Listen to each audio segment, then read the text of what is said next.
శృంగి ఇచ్చినటువంటి శాపము చేత 7 రోజుల లోపల తనకు మరణం ఆసన్నమవుతోందని తెలుసుకున్నవాడై గంగానది ఒడ్డుకి చేరి ప్రాయోపవేశం చేసి శరీరము వదలడానికని నిర్ణయం చేసుకున్నాడు.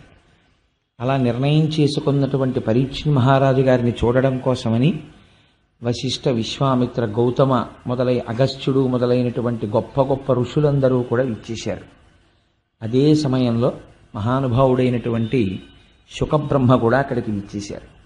విచ్చేసి శుకబ్రహ్మ రావడం ఎందుకంత గొప్పతనం అంటే, ఒక సమస్య ఏర్పడడం గొప్పతనం కాదు. కలియుగ ప్రవేశం జరిగితే దానికి పరీక్షణ్ మహారాజు గారు ఒక్కడే కాదు దానివల్ల ప్రభావితుడైన వాడు. కలియుగంలో ఉన్నటువంటి మనం అందరం కూడా కలిచేత బాధింపబడుతున్న వాళ్ళని. కాబట్టి ఇప్పుడు కలిబాధ నుంచి తప్పుకోవడానికి మార్గం ఏదైనా ఉంటుందా, ఇది చెప్పేవాడు ఎవరైనా ఉండాలి. కలి వస్తే ఎలా ఉంటుంది, ఇన్ని బాధలు పెడతాడు, ఇవన్నీ అసలు యథార్థంగా ఎలా ఉంటుందంటే, గోంగూర పప్పు అన్నం తింటున్న వాడి దగ్గరికి వెళ్ళి గోంగూర పప్పు తింటే ఎలా ఉంటుందో చెప్పినట్టు ఉంటుంది. కలి బాధలు మనకి తెలియనివి పడుతున్నవే కదా. కొత్తగా కలిపురుషుడు ప్రవేశిస్తే ఇలా ఉంటుందండి అంటే బహుశా ఈ బాధలన్నీ దానివల్ల అని తెలుస్తుందేమో తప్ప, కడుపు నొప్పితో ఉన్నవాడికి కడుపు నొప్పి ఎందుకు వచ్చింది అంటే, మీ కడుపులో చిన్న పుండు వేసిందండి దానివల్ల వస్తోంది నొప్పి అంటే, ఏమిటి దానివల్ల ప్రయోజనం, అంతకుముందు నొప్పి ఉంది ఇప్పుడు నొప్పి ఉంది కాబట్టి పుండు ఉందని తెలిసిందంతే. అలా బాధలు ఎందుకు వస్తున్నాయి అంటే, ప్రధానంగా అంటే ఈ యుగంలో మనస్సు ఎందుకు ఈశ్వరుడి దగ్గర ఉండట్లేదు అంటే, కలి యొక్క ప్రభావం ఎక్కువగా ఉండడం చేత. అది చెప్పడం పెద్ద విషయం కాదు. కానీ కలి ప్రవేశము జరిగిన తరువాత మనకి ఈశ్వరుని యొక్క పాదముల యందు విస్మృతి లేని భక్తిని పొందడానికి కావలసినటువంటి మార్గములు కానీ, లేదా కలియుగ ప్రవేశము తర్వాత కలి ప్రభావం మన మీద ప్రసరించకుండా ఉండడం కోసమని మనం చెయ్యవలసినటువంటి ప్రయత్నాన్నైనా చెప్పగలిగినటువంటి సమర్థుడు ఒకడు రావాలి. అటువంటి సమర్థుడు వచ్చాడు. ఆయన శుకుడు.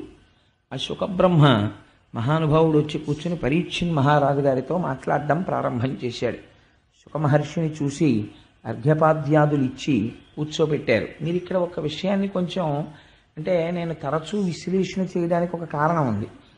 ఇది అలా చెప్పడం ఒక పురాణ విషయంగా దాన్ని చెప్పడం నాకంత పెద్ద ఆసక్తి అనిపించదు. ఎందుచేత అంటే, నేను పురాణంలో ఎలా ఉందో అలా యథాతథంగా పరీక్షణ్ మహారాజు గారు ప్రాయోపవేశం చేశారు, శుకమహర్షి వచ్చారు, ఆయన్ని చూసి చాలా సంతోషించారు. నేను చచ్చిపోయే ముందు నువ్వు వచ్చావు, చాలా సంతోషమయ్యా, అందుకని నీ కాళ్ళు కడుక్కో, చేతులు కడుక్కో, నీళ్ళు ఇచ్చాడు, కాసి నీళ్లు తాగు, నీళ్ళు ఇచ్చాడు, నమస్కారం పెట్టాడు, సాష్టాంగం చేశాడు. ఇవి చెప్పాను అనుకోండి, ఏమిటి అందులో గొప్పతనం ఉంది నాకు చెప్పండి. ఉంది ఒక గొప్పతనం. ఏమిటంటే, ఎవరికైనా మృత్యువాసన్నమైపోయింది అని చెప్పారనుకోండి, అయ్యా మీరు ఇంకో 2 రోజుల్లో వెళ్ళిపోతారు, లేకపోతే 3 రోజుల్లో వెళ్ళిపోతారు అని చెప్పారనుకోండి. చెప్తే అప్పుడు ఎవరైనా, ఏమండి కొంచెం మంచి విషయాలు చెప్దామని వచ్చాం, మీకు భాగవతం చెప్దామని వచ్చామండి, లేకపోతే ఆ రామాయణంలో అరణ్యకాండలో ఒక విషయం తెలుసుకుందాం మేము, అది చెప్దామని వచ్చామండి అన్నారు అనుకోండి. నేను ఇలా అన్నానని మీరు అనుకోవద్దు. సాధారణంగా మనిషి ప్రవృత్తి ఎలా ఉంటుందంటే, బాబు ఇప్పుడు ఎందుకండి, అందుకే మన వాళ్ళు ఒక మోట సామెత ఒకటి చెప్తూ ఉంటారు, ఒక ముతక సామెత, చచ్చేవేళ సంధ్యమంత్రం అని. అప్పుడు ఎవడు దాని గురించి, రామాయణం గురించి, భాగవతం గురించి విందామని అనుకుంటాడు సామాన్యమైనటువంటి వ్యక్తి. అప్పుడు ఎవరికైనా ఎలా ఉంటుందంటే, ఆ ఉన్న 2 రోజులు భార్యా బిడ్డల్ని చూసుకోవాలని. అందుకే కదా మనకి ఒక సంప్రదాయం ఏర్పడిపోయింది. డాక్టర్ గారు ఈయన వెళ్ళిపోతాడండి అని చెప్పరు. ఎలా చెప్తారంటే, దగ్గర వాళ్ళు ఎవరైనా ఉంటే, ముఖ్యమైన వాళ్ళు ఉంటే టెలిగ్రామ్ కొట్టడమో ఫోన్ చేయడమో చేసి పిలిపించేసుకోండి అని చెప్తారు. అంటే దాని ఉద్దేశం ఏంటంటే, ఇంక ఈయన వెళ్ళిపోతాడు, చిట్ట చివరి చూపు దక్కుతుందని. అందులో మనం దోషం పట్టవలసిన తప్పేం లేదు. ఇంచేత అంటే, లోకము యొక్క పోకడని బట్టి వాళ్ళు చెప్తారు. అలాగా చెప్తే అయిన వాళ్ళందరూ వస్తారు, ఒకసారి ఇంటెన్సివ్ కేర్ యూనిట్ అద్దం దగ్గర నుంచి చూస్తారు, వెళ్ళిపోతారు. వాడికి టెన్షన్ మరీ ఎక్కువైపోతుంది లోపల ఉన్న వాడికి. ఎప్పుడూ రాని వాళ్ళందరూ వచ్చి అద్దం దగ్గర నించున్నారంటే ఏమిటి దాని అర్థం, అంతకుముందు వాడికి అనుభవం లేదేమిటి. సో మనం వెళ్ళిపోయే టైం అయిపోతుంది అన్నమాట అని వాడికి భయం ఎక్కువైపోతుంది. ఎన్ని అటెన్ వేసినా బీపీ రీడింగ్ మాత్రం పెరిగిపోతూనే ఉంటుంది. అది వేరే విషయం అనుకోండి. కానీ ఇక్కడ పరీక్షణ్ మహారాజు గారు ఒక గొప్ప విషయం చేశాడు. పరమధార్మికుడు అని ఎందుకు చెప్పవలసి వచ్చిందంటే, శుకమహర్షి వస్తే ఎవ్వరూ వెయ్యనటువంటి ప్రశ్న ఒకటి వేశాడు.